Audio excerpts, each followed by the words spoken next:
All right. August 19th. Here we are, keepers of the lore. And we are back once again. It is Uncle Makara, all relations. Let's get started with today's amazing video, live video once again, where I drop some more wisdom tsunamis for you guys. Of course, it is the full moon day as we're all prepping for this. It's a very powerful time for all of us. So let's share a few moments of silence for all the ancients, all the masters before us, all of the ascended masters that are guiding us, all of the archangels that are supporting us, and so forth. So just a moment of reverence for them.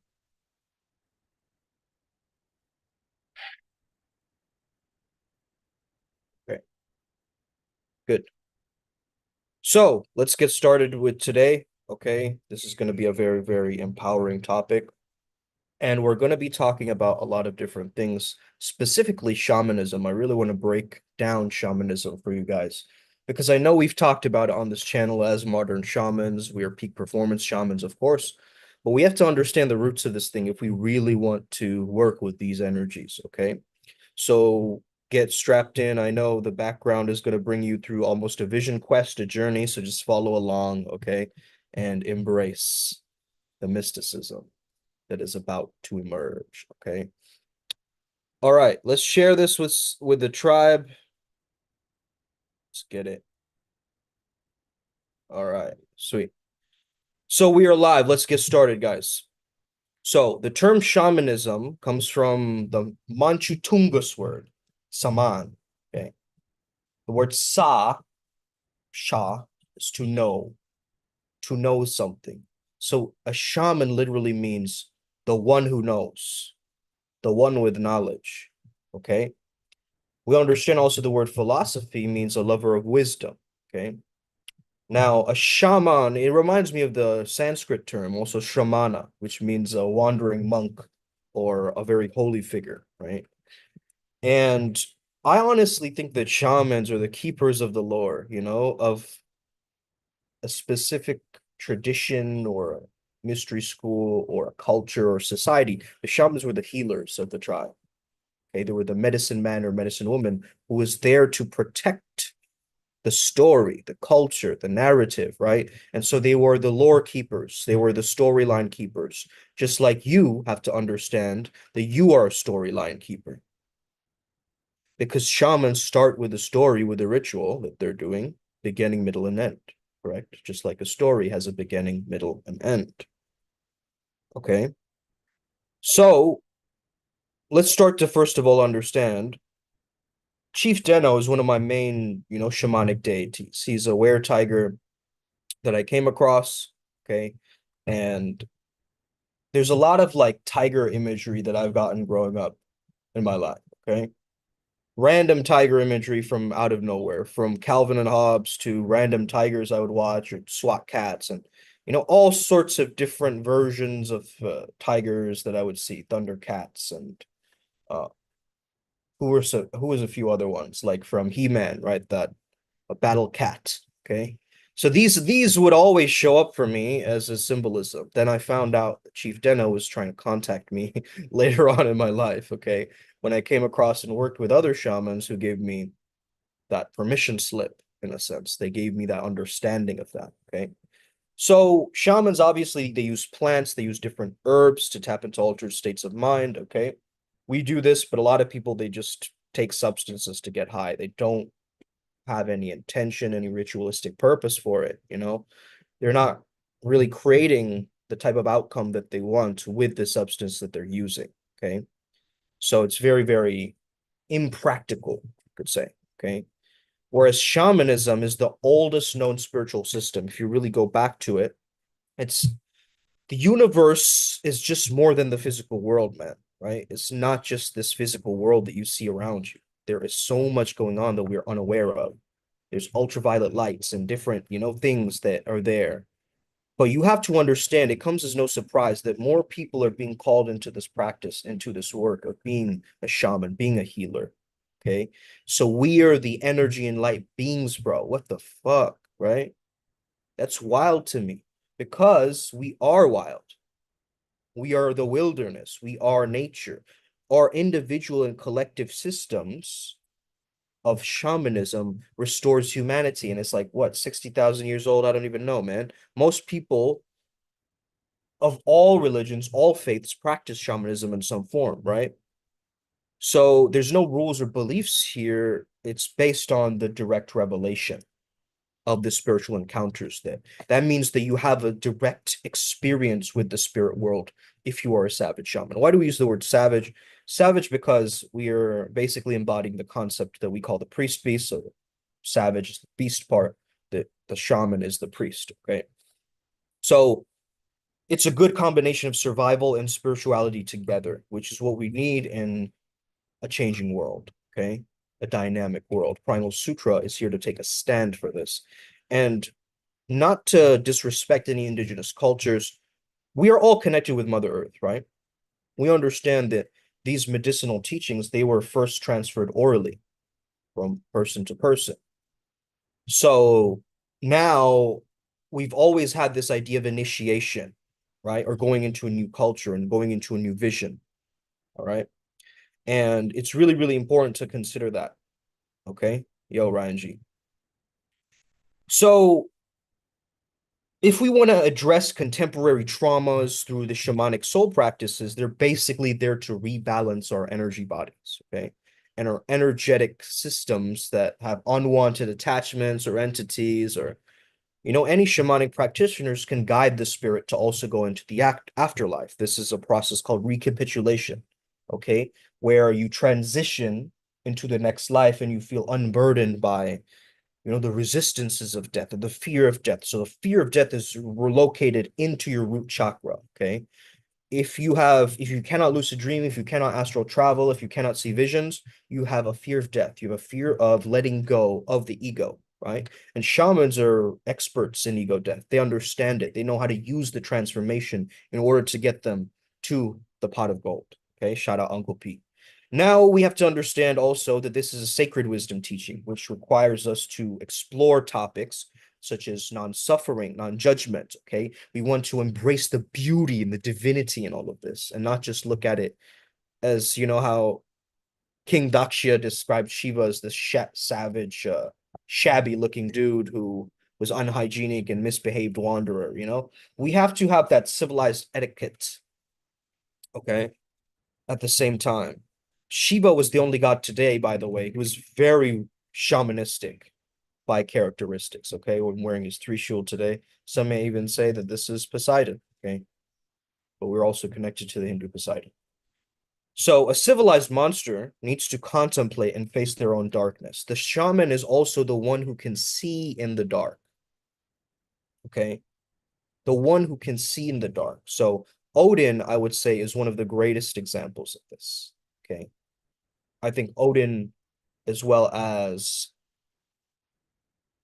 well, Chief Deno, of course, but Odin is a divine prototype of seers and magicians and so forth. So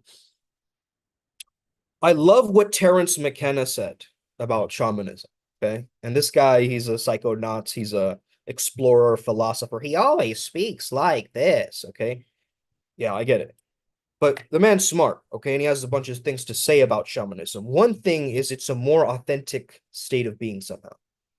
Somehow, by understanding that the shamanist tapped into a very, very authentic state of receiving and being effective at the same time, right? And isn't that what channeling is to understand that there's some source outside of you that is receptive and effective. It is speaking to you as well as absorbing something that you're telling it and responding back. So every living life form has this gift, this story to tell. So what Terence McKenna says is shamanism is an authentic state of being somehow. The shaman is a provisional scientist making it up as he goes along. We've talked about this concept here on this path working, right? Freestyle shamans and so forth. So we're constantly willing to edit and revise, and we leave things very open-ended because they're not consumed by culture, they're generating it. Okay? That's what he said. The great weapon is art.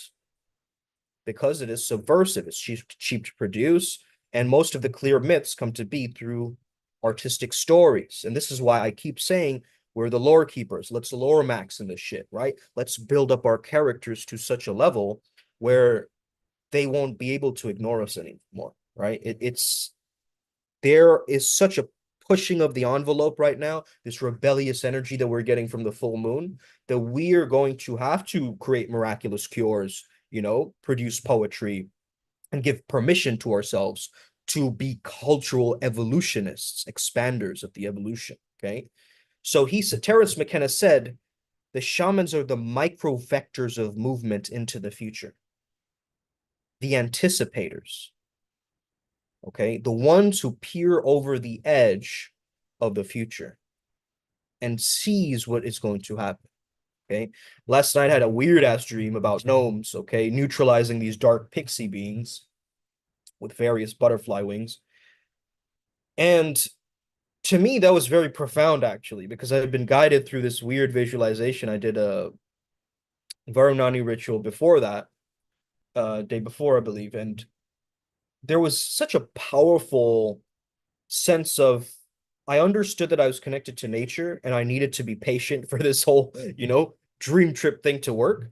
However, I noticed it was only when I let go and I trusted in the gnomes and I trusted in the guidance that it brought me into the pivotal understandings of what I needed to do next. Okay. And this is very key for a lot of shamans who are practicing, dabbling, mystics, trying this stuff, trying meditation, trying yoga, trying all of these altered states of mind, but not really being able to maintain it, right? So the shaman works to maintain it through different ways, through different pathways, and they start seeing the world as more spiritual. They start perceiving the world as it really is, which is energy, which is light, which is this invisible metaphysical world. Okay. Now, we have to understand that shamans create very deep, meaningful experiences in their cultures, correct? So that means that they're rhythmic dancing, they're probably chanting, they're creating some music, they're probably fasting to induce beneficial healing practices, Yomathis. They're probably, creating insights and random downloads. They're healing and helping others, right? Rituals are still in our modern culture, but we have less bonding rituals, right? We have less rituals in culture that are very intentional, that we want to get from point A to point B. When we light a candle, we're burning it with an intention in mind, beginning, middle, and end. We're creating a storyline, a narrative, a lore that we believe in, right? And so this is a download I got from the gnomes yesterday, guys. Your depression is teaching you how to go inwards, and your anxiety is teaching you how to have a better relationship with the future. Okay? Deep, deep. Okay? Very deep. But we want to start to understand it as depression is actually a depletion of our identity, of our ego. It's going inwards. So it can actually be a very big blessing for us in disguise, right? Because this is the timeline that we get to go inwards and actually figure out this unconscious mind of ours, which is very finicky and strange and vague and amorphous and floaty. So we have to get that right brain download for left brain logic, right? Losing control and falling into our emotions is not it. That's not shamanism. If you notice, shamans are very controlled. Even in their ecstatic dance, they're controlled. Even Padmasambhava, who the dance is for him to, banish the demons and so forth. They're very controlled and calculated, right? They have a sense of letting go of inhibition in a very calculated way. And that's what I think we know as practitioners of this field, okay, of pleasure alchemy, of being able to transmute things into bliss. You understand that in a civilization, order and rules are kept, right? To have society stop collapsing, okay? But savagery, on the other hand, it has no rules. The savagery is the survival of the strongest. And that's what we really have to get to as well, because shaman just sit there and like daydream about ponies, right? They're understanding that they're surviving and the strongest will survive. And there's a powerful, I think Hermes said this to a specific alchemist who got a download, which was something like, I'm a friend to whoever is lonely, you know? And that understanding is is keeping the unconscious alive. So we have to support the unconscious this month so it actively protects us for the next month. So there's this guy called Santos Bonacci, I believe. He is a syncretist and he has a very, very deep way of thinking about things. So I took some notes from a video I watched from him. So I'm just going to be reading from here. And maybe you can get some of these downloads through your own waking life and put it into action somehow. Okay. We're going deep. Okay. Get your notepads out. Let's go. Let's get it. Okay. An atom is a trinity, correct? Oh, we're already going deep. Okay. Adam or an atom is the Trinity, right? Father, Son, Holy Ghost, but also proton, neutron, electron. So that trimurti is also symbolic of dielectricity, magnetism, and electricity. Okay. So everything is magnetic. Everything is intelligent. Everything is conscious, as I've kept saying before, right? This universe is consciousness. It's alive. Everything is moving and the atoms are vibrating constantly, right? Joseph is Saturn. Jesus is Jupiter Zeus. Zeus and Mary is the consort of Kronos Maria. Jesus is the hero archetype. We need his archetype to be heroes on this hero's journey. Egypt, he's called Horus. In India, he's called Krishna, okay? Whose mother was also a virgin, by the way, okay? So I know that some Christians like to say, no, the devil did that to confuse true Christians to make it look similar that there are other Jesuses, and this is some diabolical mimicry theory of some sort, okay? As the background had to become red like this, okay, as I described that. Then some kind of trauma happened, obviously, right? Because Venus, or the word Venetian, is Phoenician, if you know. And the maritime laws are there to make everything so that we're going back to this water symbolism, okay? And we have to understand that solid, liquid, gas, there's a fourth hidden one, a principle called plasma that we're unaware of, right? So we have 7 disks of energy and light, and your torso is a torus field, right? So think about this. Red chakra, 4 petals. Sacral chakra, 6 petals. Okay?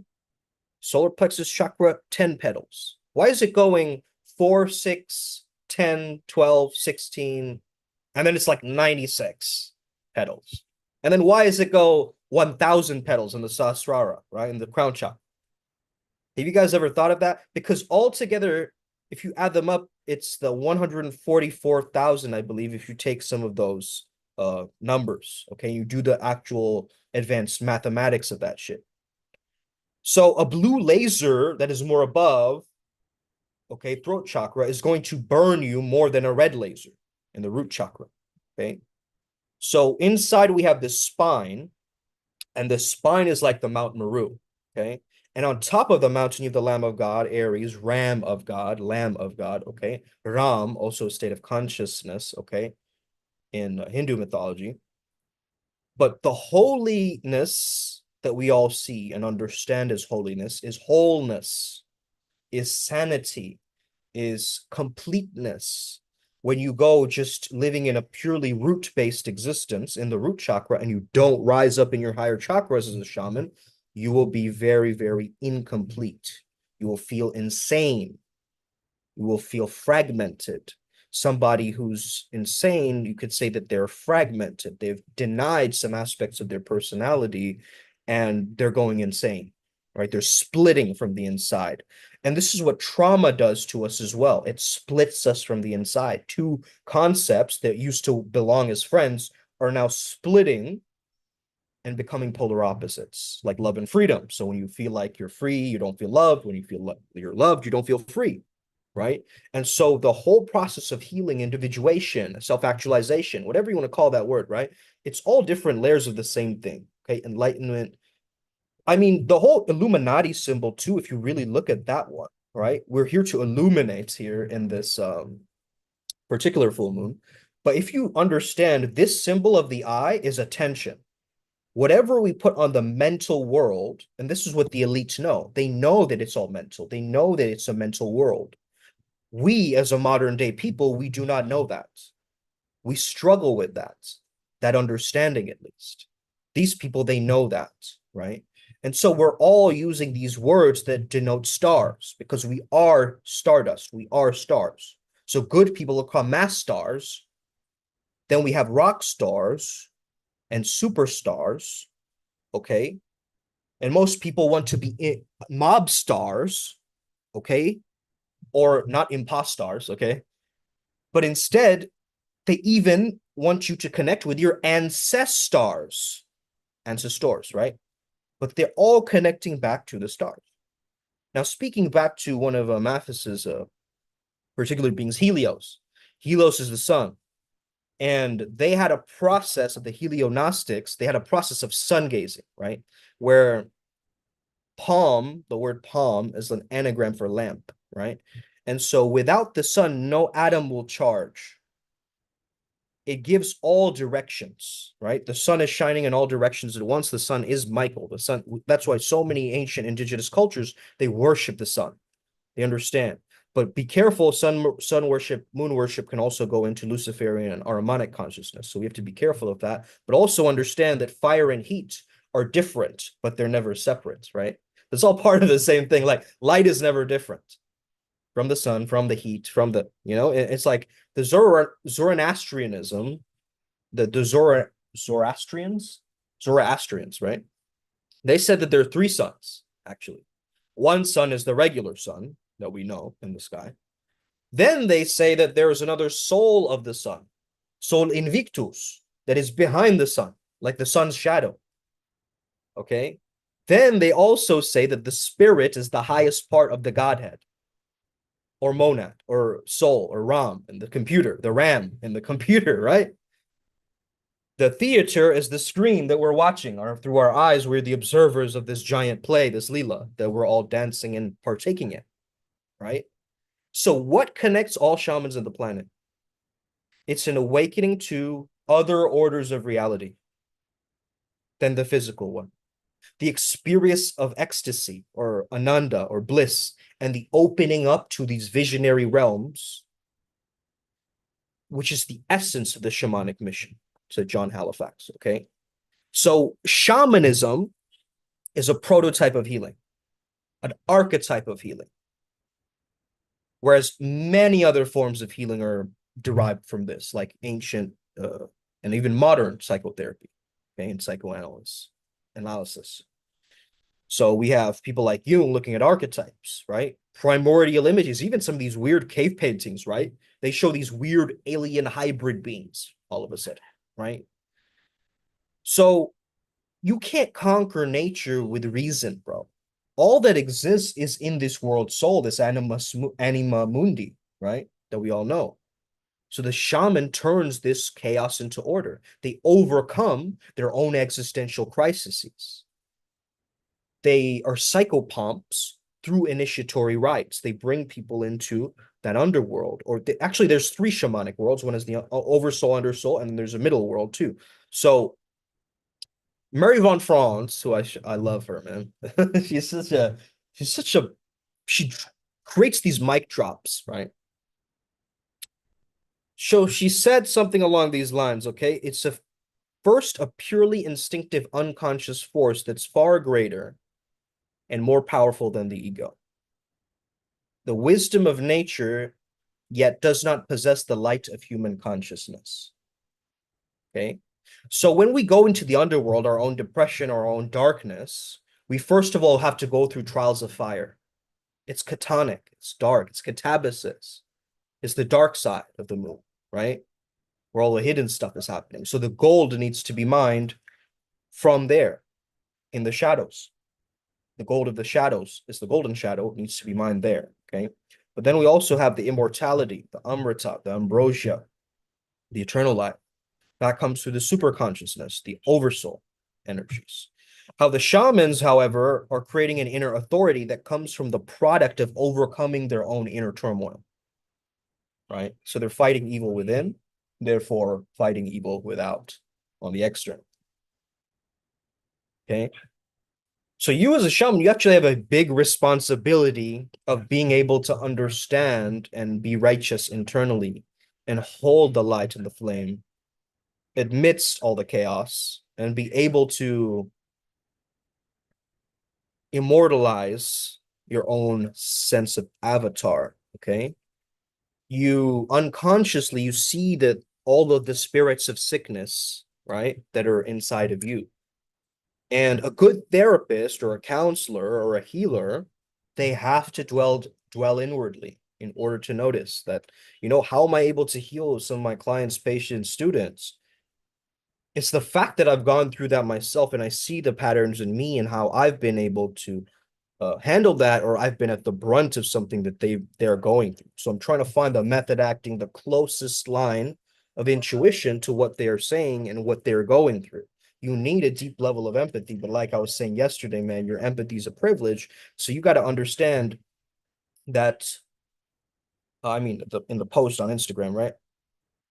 We have to understand that if you're not dwelling inwards and you're just looking outwards, that's one way to do it, and that's one way to socialize. So I believe truly that we are meant to be social shamans. We're not meant to be just in caves isolating ourselves completely. We're also there to seek the fragmented parts of ourselves and be whole.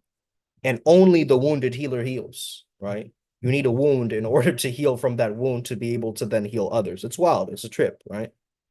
The whole what do you call it? Chiron, right? We all have a Chiron in our astrology as well. So if you want to look up your wounded healer archetype, perhaps in your astrology, you can find out what your Chiron is. There are certain astrology guides that will show you what your Chiron is, your wounded healer archetype is, okay? And using that, or just ask ChatGPT, do it, make it, simple for you. We always simplify here in this path working, and we use AI to our benefit as cyber shamans. We don't use it as a detriment to our own well-being, okay? So only the wounded healer heals, and this comes obviously through direct experience. So what do you guys have to say about this, man? I think we honestly are so ready for something like this, and we are understanding how to weave these ancient hidden worlds and all of this knowledge right now as it's coming through.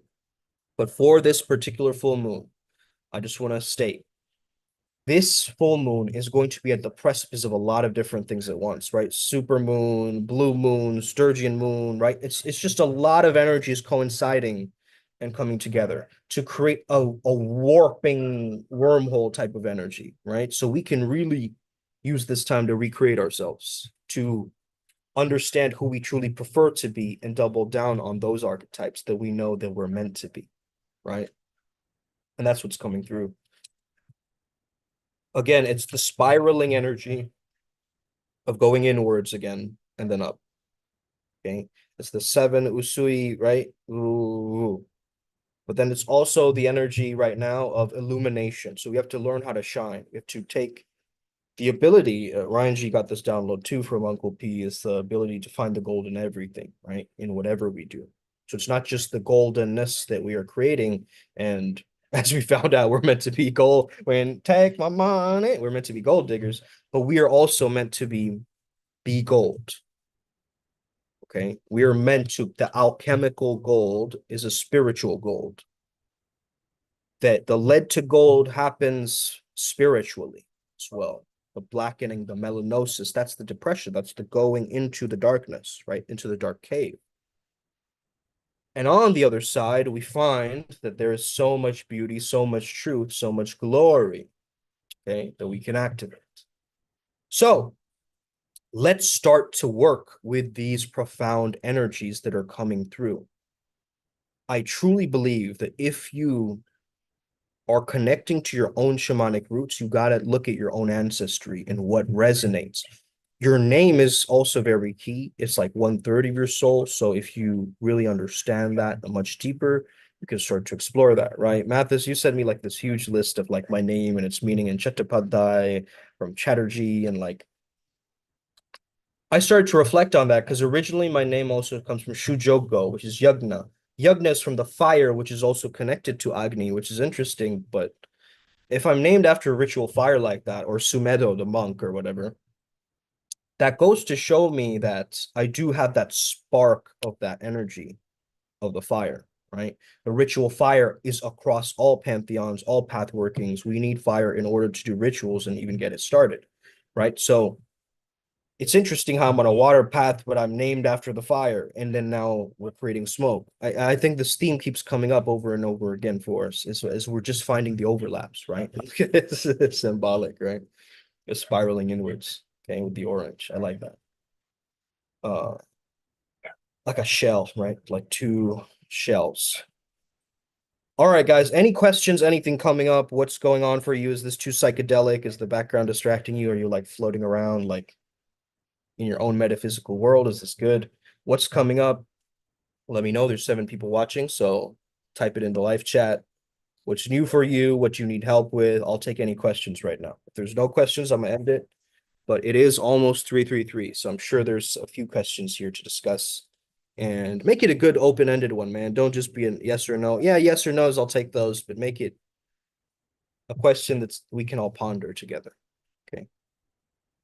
What's coming up for this full moon? What's coming up for this time right now? Okay. Did my Faye downloads yesterday, Adepts? Did that help in any way? I know that it helped a few of you. Okay.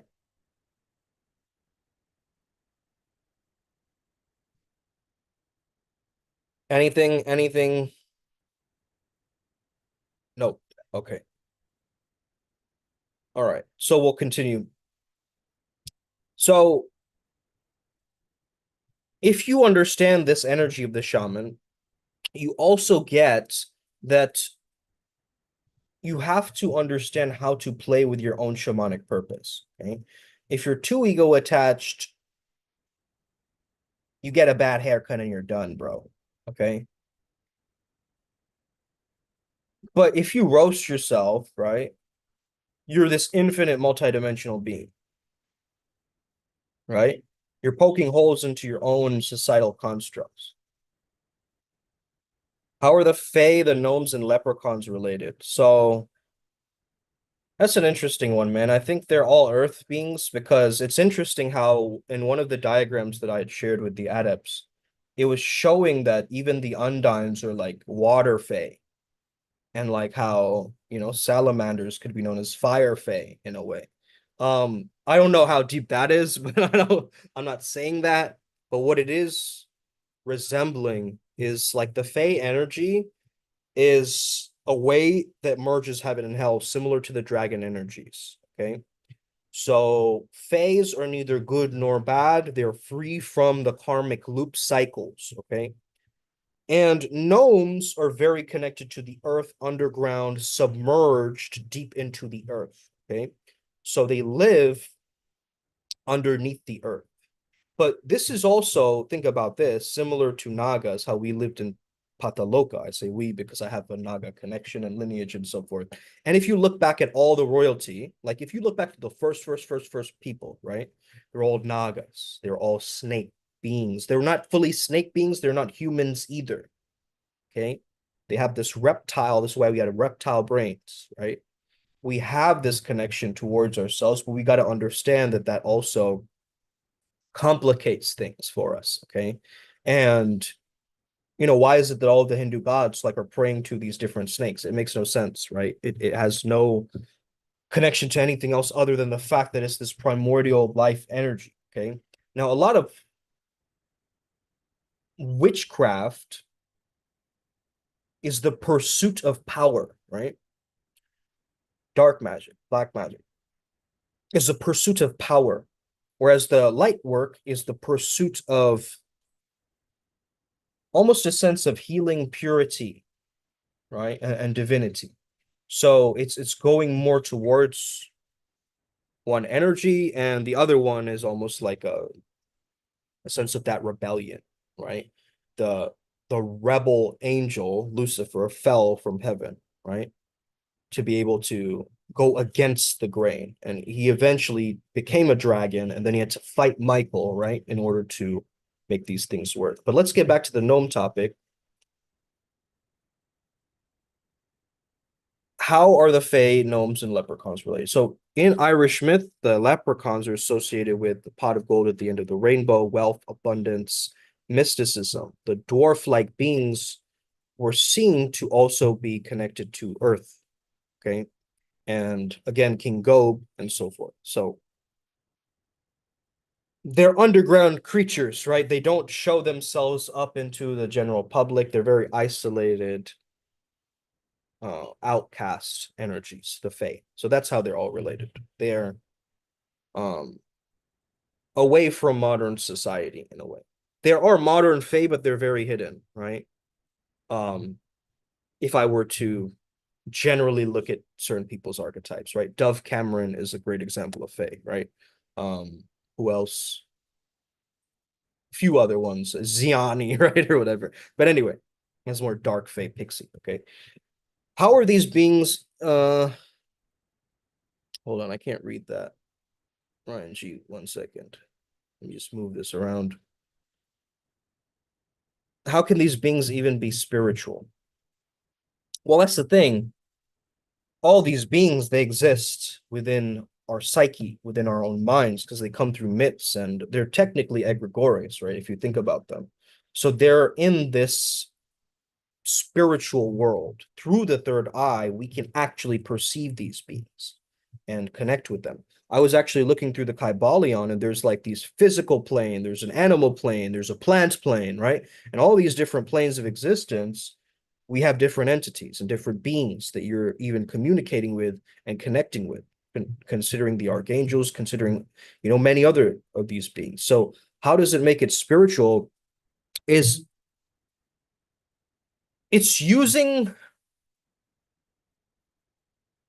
the way I understand it as a modern day mystic is we're using it, again, it's lore maxing, right? So if you feel that gnomes can bring you exactly where you want to be in your life, okay, then use the gnome energies and revere the gnome energies, because then they're going to guide you in wherever you're going. Now, if you want to use, let's say, energies of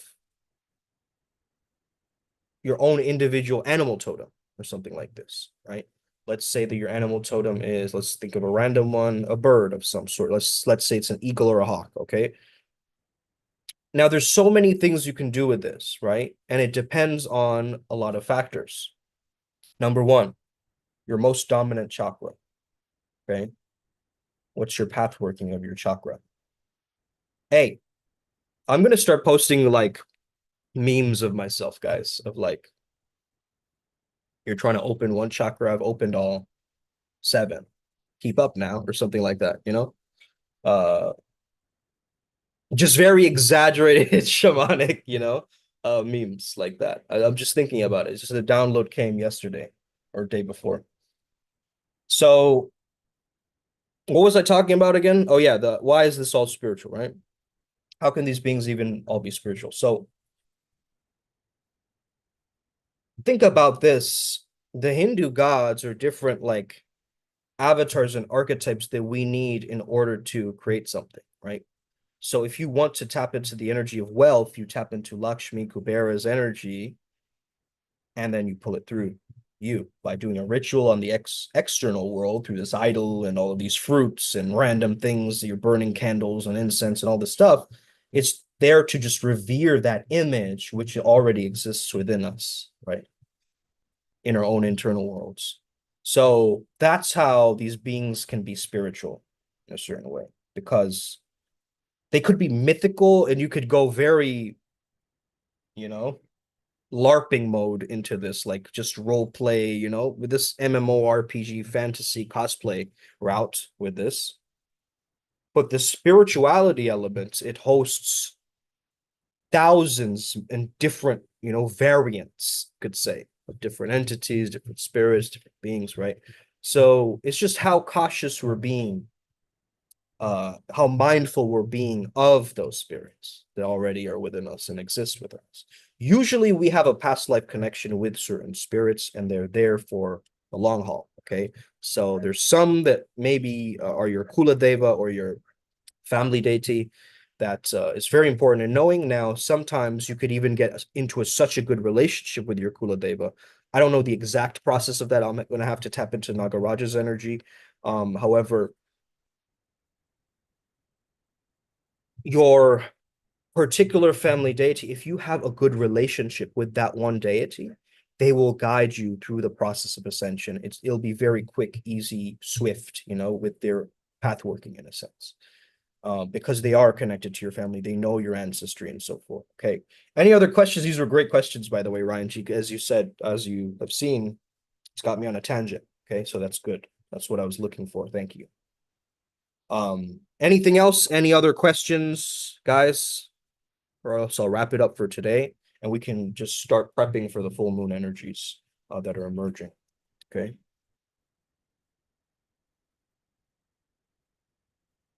Sadness is more joy waiting to happen. Remember that.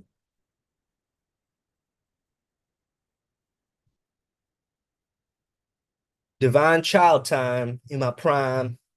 Every single time I open my mind and realize what's inside that I find, it's too divine. Okay. So, cowardly fun or courageous fun? Which one will you choose? Okay.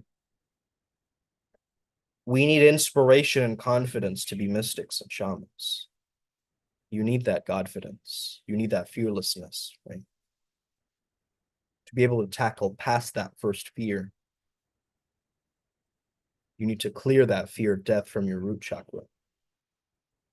Okay. Follow your excitement, gain a new mastery point from that excitement. Hard workers. Okay. Masters are just hard workers who've learned how to play. Okay.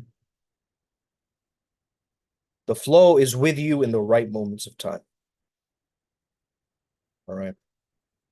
Wow, I love this background, man. I don't know. This is very, very dynamic.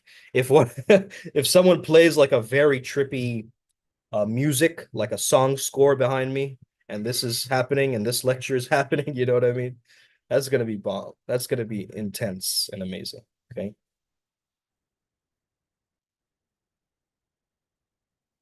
But yeah,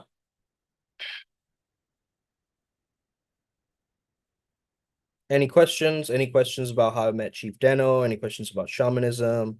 Any questions about what you want to do this full moon? What your character archetype is going to be?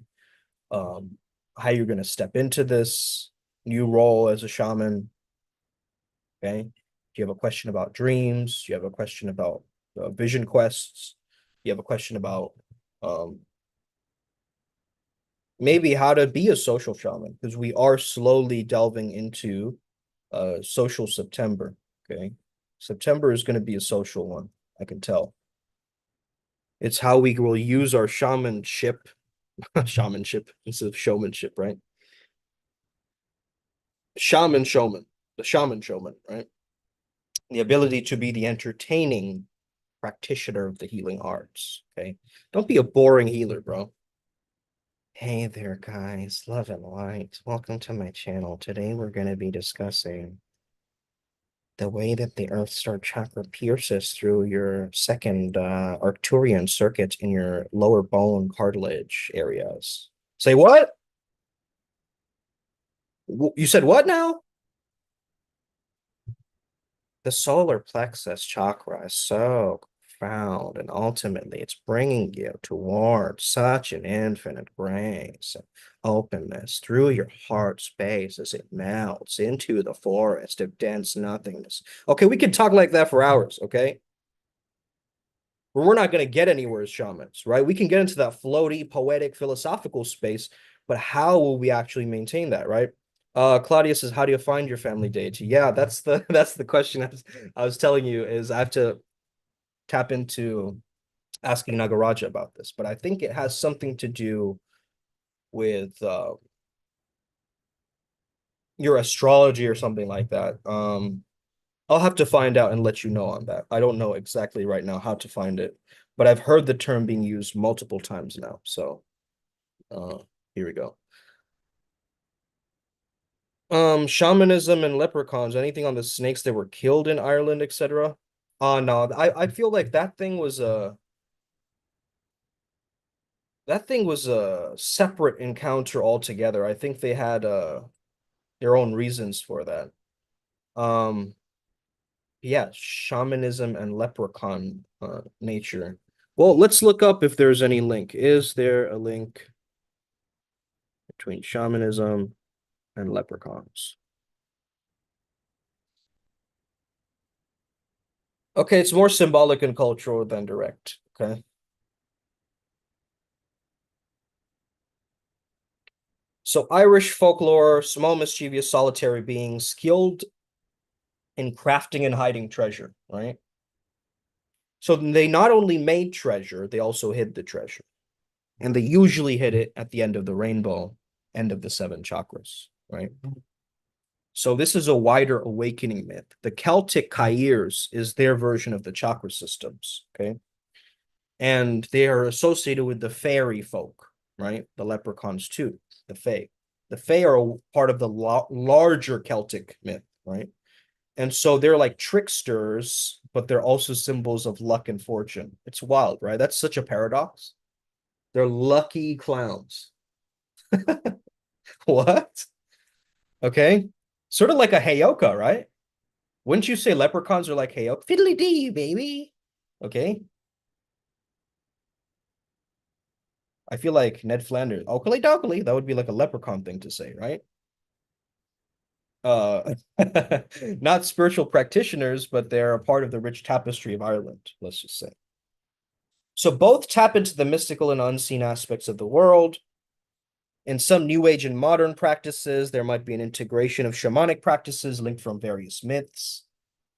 But yeah, it's interesting how they're using the symbols and archetypes of prosperity, luck, and connection with the earth, because we can only mine those sacred earth minerals and chemicals from this earth, right? Um, yeah. How to choose your archetype for this full moon. So this is what I've been doing, Claudia. So I'm going to share with you my process for this. So what I did was I first wrote down the word wealth. Okay. I just wrote down the word wealth. And then what I did was I wrote down all of the subconscious things around wealth that are coming up in my mind immediately. Just first thing, stream of consciousness, just write it down. Right?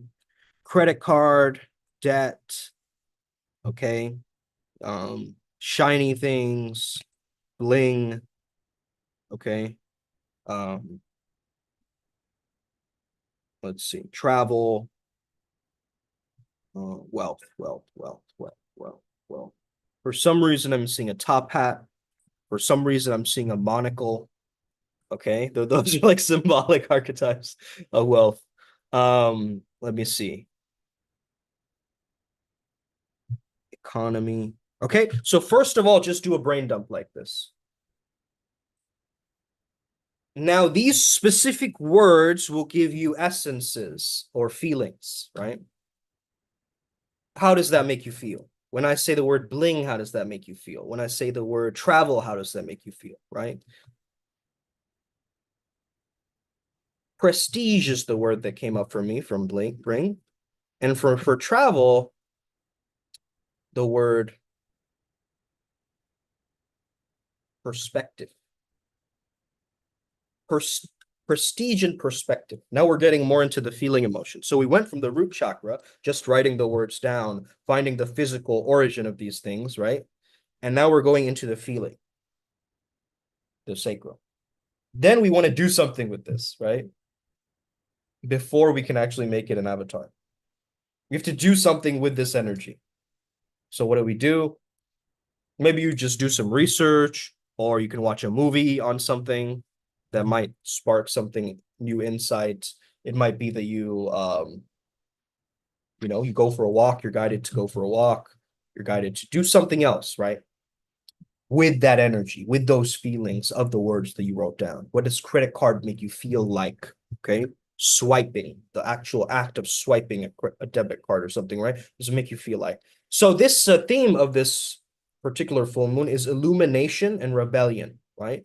So think about like glowing up, but off kilter, right? It's the offbeat glow up in a way. So that's the way that I would frame this.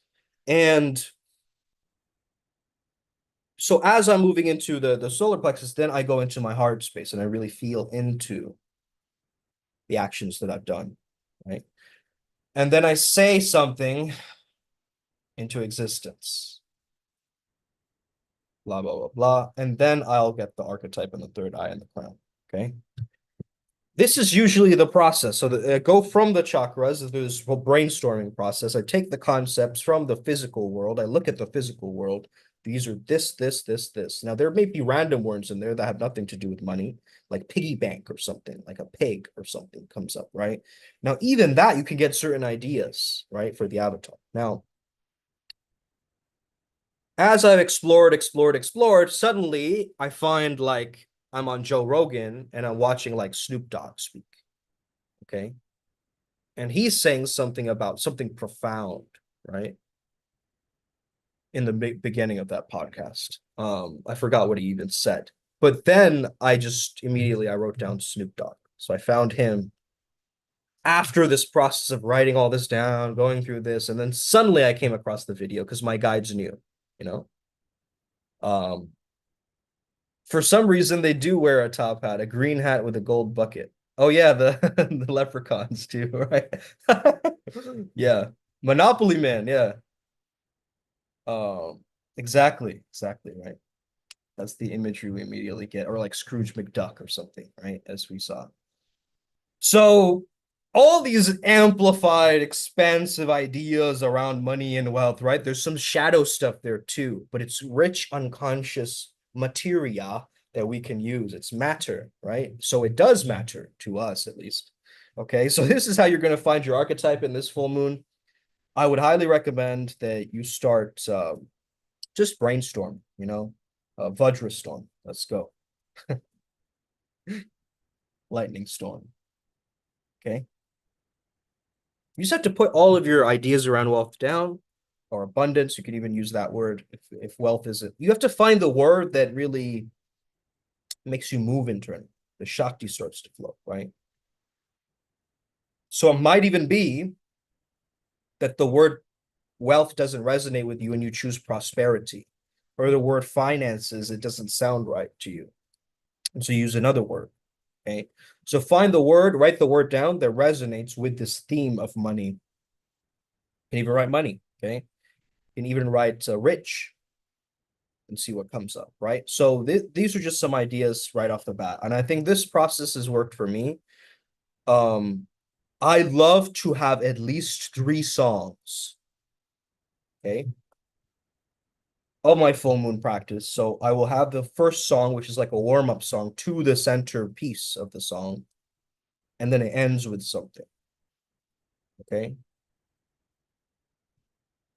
So it might start off with like Habibi like some kind of Middle Eastern song, but then that's like a bridge towards the main thing, which is like a very French, like cafe music, but it's like modern. And then it ends with like a slight like reggaeton that goes into the water element. Now you have these 3 elements, these 3 songs placed, one beginning, middle, and end, right? Um, Rajas, Sattvic, Tamas. Okay. You have all 3. You have one song that amps you up, gives you more energy. Boom, boom, boom, boom. One that's a balancing point, okay, like a base to the acid or whatever. It's the bridge to connect both of those song worlds together, right? So find one song that's just absolutely ruthless, like it's rage, it's movement, it's energy. Then find a song that's generally kind of not as intense, but it's still upbeat, right? It's moving with the energy.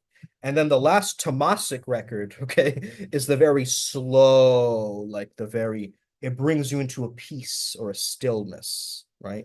You could also do it like that, but I'm just giving you ideas, okay? How good is my Irish accent?